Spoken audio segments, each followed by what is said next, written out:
அன்பிற்குரிய தம்பிகளே, தங்கைகளே, உங்கள் அனைவருக்கும் எனது அன்பான வணக்கம்.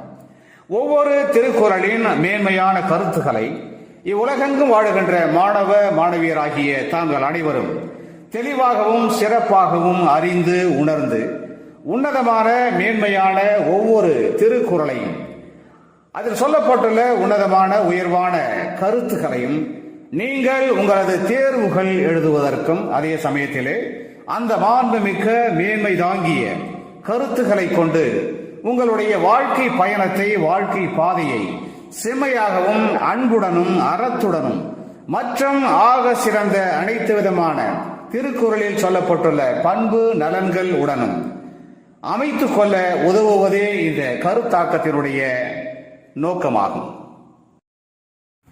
அந்த வகையிலே இன்று நாம் எடுத்துக்கொள்ளும் திருக்குறள் எண் 322 அறத்துப்பாலிலே துறவரவியலிலே கொல்லாமை என்கின்ற அதிகாரத்திலே அமைய பெற்றுள்ள அந்த திருக்குறள், பகுத்துண்டு பல்லுயிர் ஓம்புதல் நூலோர் தொகுத்தவற்றுள் எல்லாம் தலை. பகுத்துண்டு பல்லுயிர் ஓம்புதல் நூலோர் தொகுத்தவற்றுள் எல்லாம் தலை. நாம் இப்பொழுது இந்த திருக்குறளின் வார்த்தைகளுக்கு தனித்தனியாக பொருள் காணலாம்.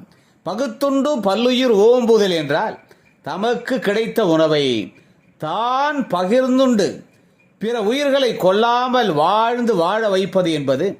நூலோர் என்றால் அறநூல் ஆசிரியர்கள், தொகுத்தவற்றுள் எல்லாம் தலை என்றால் தொகுத்து அளித்துள்ள அறங்கள் அனைத்திலும் தலை சிறந்த அறம் ஆகும். அதாவது தமக்கு கிடைத்த உணவை பகிர்ந்து உண்டு பிற உயிர்களை கொல்லாமல் வாழ்ந்து அவற்றையும் வாழ வைப்பது என்பது அறநூல் ஆசிரியர்கள் தொகுத்து அளித்துள்ள அறங்கள் அனைத்திலும் தலை சிறந்த அறம் ஆகும் என்பது இந்த திருக்குறளின் அற்புதமான கருத்தாகும். நாம் இப்பொழுது திருக்குறள் சம்பந்தமான ஒரு தகவலை தெரிந்து கொள்ளலாம். திருக்குறள் உறுதியும் தெளிவும் பொருளின் ஆழமும் விரிவும் அழகும் கருதியும் தமிழ் சாதியை அமரத்தன்மை வாய்ந்தது என்று உறுதி கொண்டிருந்தேன் என்று சுப்பிரமணிய பாரதியார் திருக்குறளின் பெருமையை பறை சாற்றுகிறார் என்பதை அறிகிறோம். பகுத்து உண்டு நம்மோடு வாழுகின்ற பல உயிர்களையும் வீழ்த்தாமல் வீழாமல் வாழ வைக்கின்ற மனித தன்மையுள்ள மாபெரும் பண்பான இந்த பகுத்து உண்ணுகின்ற பண்பினை வலியுறுத்துகின்ற இந்த திருக்குறளின் அற்புதமான கருத்தோடு தொடர்புடைய இனியதொரு தமிழ் திரைப்பட பாடல் வரிகளை நாம் தேடுகின்ற பொழுது கவிஞர் உடுமலை நாராயண கவி இயற்றியிருக்கிற ஒரு அருமையான பாடல் வரிகள் நம் நினைவுக்கு வருகிறது.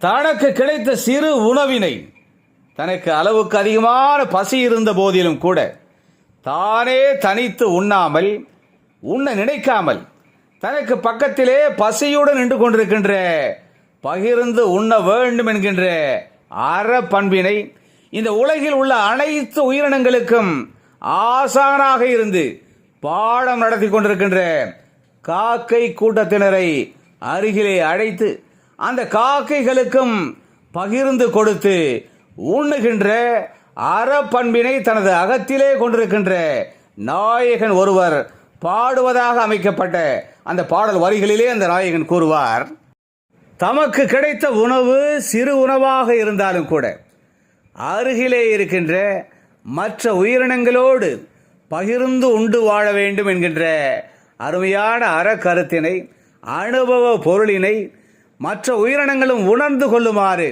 காவென பண்ணாக பாடி ஒன்றாக கூடி வாழ்கின்ற காக்கை கூட்டத்தினரே, நீங்கள் எனக்கு கிடைத்த உணவினை உண்ணுவதற்கு அன்போடு ஓடி வாங்க, இந்த ஆகாரத்தை உண்ணுவோம் என்று அந்த அறம் உணர்ந்த நாயகன் மிக சிறப்பாக பாடுகின்ற அந்த மேன்மை மிக்க அறக்கருத்தினை உள்ளடக்கிய பாடல் வரிகள் இடம்பெற்ற தமிழ் திரைப்படம் 1952 வெளிவந்த பராசக்தி. கவிஞர் உடுமலை நாராயண கவியினுடைய இந்த அற்புதமான பாடல் வரிகளுக்கு ஆர் சுதர்சனம் இனிமையாக இசையமைக்க CS ஜெயராமன் சிறப்பாக பாடுகின்ற அந்த பான்புமிக்க பாடல் வரிகள் இதோ என் குரலில் உங்களுக்காக.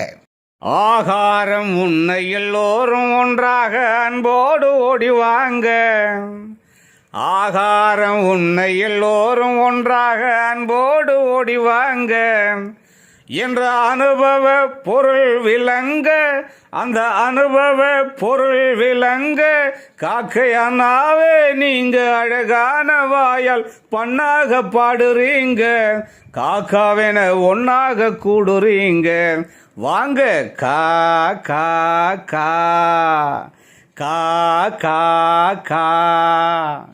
ஆகாரம் உன்னை எல்லோரும் ஒன்றாக அன்போடு ஓடி வாங்க, ஆகாரம் உன்னை எல்லோரும் ஒன்றாக அன்போடு ஓடி வாங்க என்ற அனுபவ பொருள் விளங்க, அந்த அனுபவ பொருள் விளங்க, காக்கை அண்ணாவே நீங்க அழகான வாயால் பண்ணாக பாடுறீங்க, காக்காவென ஒன்னாக கூடுறீங்க, வாங்க கா கா கா கா கா கா. ஆகாரம் உன்னை எல்லோரும் ஒன்றாக அன்போடு ஓடி வாங்க.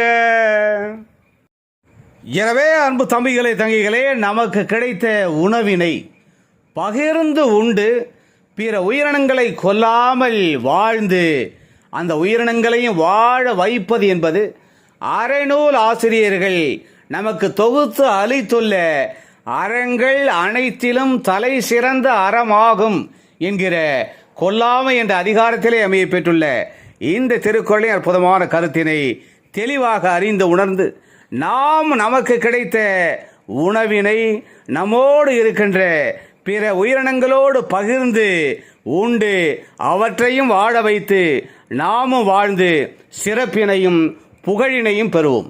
மீண்டும் ஒரு இனிய திருக்குறள், திருக்குறளின் 323.